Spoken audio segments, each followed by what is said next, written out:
Okay, here was my panhandling right here. Stood here on Baseline and the I-10 West, and yeah, it was a lot of traffic going through this area, and looking like this. So very successful actually, and a couple interesting points. I'm trying to talk loud because it's really loud here, but a lot of, I'd say 50 to 60% of the people that I actually talked to or that donated money to me was African Americans. I don't know the actual count right now. I'm just gonna head back my walk of shame back to my car. Here we go. Okay, well, the people of Phoenix were really good to homeless people, and they're really kind actually. I think I ended up doing about 53 bucks my time out there, which is pretty incredible. So I'm out here in Scottsdale now, actually about the Shea and the 101, and so totally different SES here, and see what they think here, see how it goes. Okay, this may or may not be straight or whatever, but I wanted to give you the last few thoughts, the day in the life of a bum. So basically went to South Phoenix, Baseline, I-10 area for about an hour and a half. Went to Scottsdale, Shea, and the 101 for about an hour and a half, dressed as I was, and I begged for money. I held a sign that says, "Need to feed children. Please help. God bless." And you know, it's really interesting to see the differences between the two. First off, it seemed that people from a lower socioeconomic stratus, and I judge that just by basically their cars, simply enough to just kind of give you a great indicator whether they're older, the names and brands, and see, even when I was up here in Scottsdale, it seemed that the people that gave more frequently were the people of lower socioeconomic status.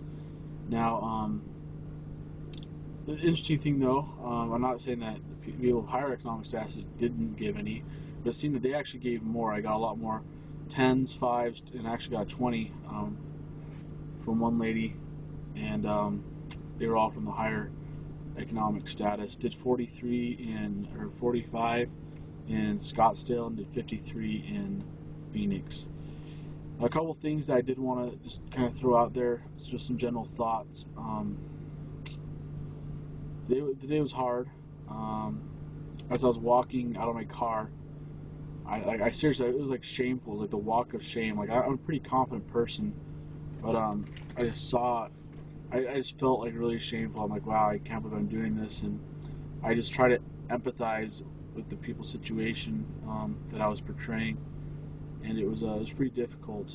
There's a couple times where I kind of almost got emotional, knowing that people actually go through this and do this, and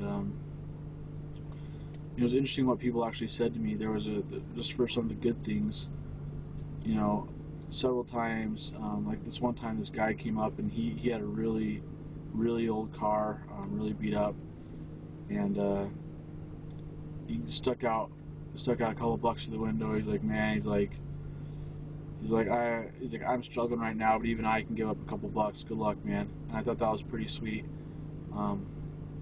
You know, a couple people were like, said things to the effect of, you know, everybody has bad days. Hope this makes it better. Best of luck. God bless. A lot of people said a lot of nice things, and they did give me money. One lady, she gave me 10 bucks, and she's like, listen, I buried my 20-year-old son from drugs. So promise me that you take this, you will not spend it on drugs. I promise you it's going to good cause. And it was amazing to me because she was like totally tearing up and almost to tears and crying when she said that. A couple of the bad things, you know, a lot of people just kind of like ride-bys, you know, saying get a job. There's a couple people that specifically though were like right there where I was standing that said, you know, like F you lazy piece of shit, and you know, if you really loved your children, you'd actually be working for them and not out here on the streets begging for money. One guy's like, if you spend half, you know, the effort you do getting money here, you could have a job, provide for your children like a real father. and yeah, it's a lot of hurtful things. It was really sad, and I was trying a variety of different things. Um, it would seem like when I stared at people, like they not stare when I glanced at people, they didn't want to make eye contact. A lot of times people drive right up and just not even make any kind of eye contact with me, and I purposely try to look at them. And it was kind of interesting too. A lot of times, if I was standing right here, say there was 3 lanes, people would be in this lane, but as they saw me, they would swerve and go into the second or third lane, as to be not right next to me. I thought that was interesting. Another observation, I'd say probably 40 to 50% of my total donations today were given from African Americans. Not that held any meaning, but here in Phoenix, it's not super diverse as far as race goes, and I don't think that I actually saw tons of African Americans, but a lot of the ones I did actually gave me some money, and so I think that for the limited time frame that this experiment had, and for the actual control group, I think that's a cool indicator as to that particular race or culture and how they were raised or whatnot. I'm trying to think of some other things. One thing I thought that was pretty interesting was man,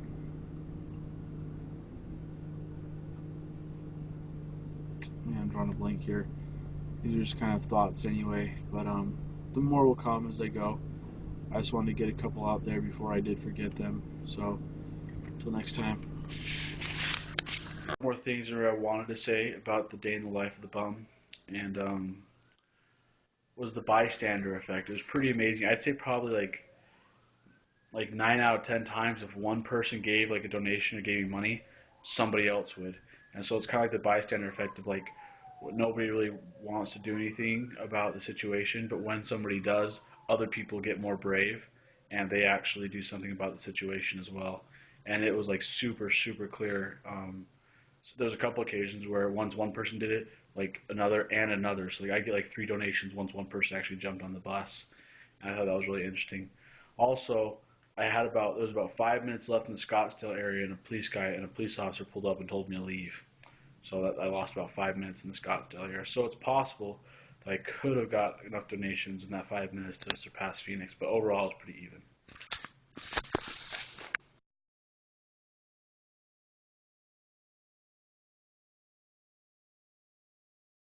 I'm in front of Barnes and Noble. Just got done with hitting up Scottsdale. I forgot to go ahead to do it in Phoenix and videotape a little bit, but got my sign here. Really interesting. I wasn't expecting the things that I was expecting. I knew, of course, I was gonna get a lot different reactions when as compared to when I was actually dressed up like I was homeless. But I got more weird looks than anything. Nobody really said anything to me. I think it's because I don't know if, like my professional attire maybe felt like I was they were intimidated by me, or felt like I was a professional. I don't know what people were thinking, but I got a little less snide and mean remarks. However, I got a lot less donations. I think I made about 30 or 40 bucks as compared to like the 100 or so maybe when I was homeless. So I mean, I don't know. I'm sure people probably thought that I was faking it, or I had more money than I was leading on, obviously.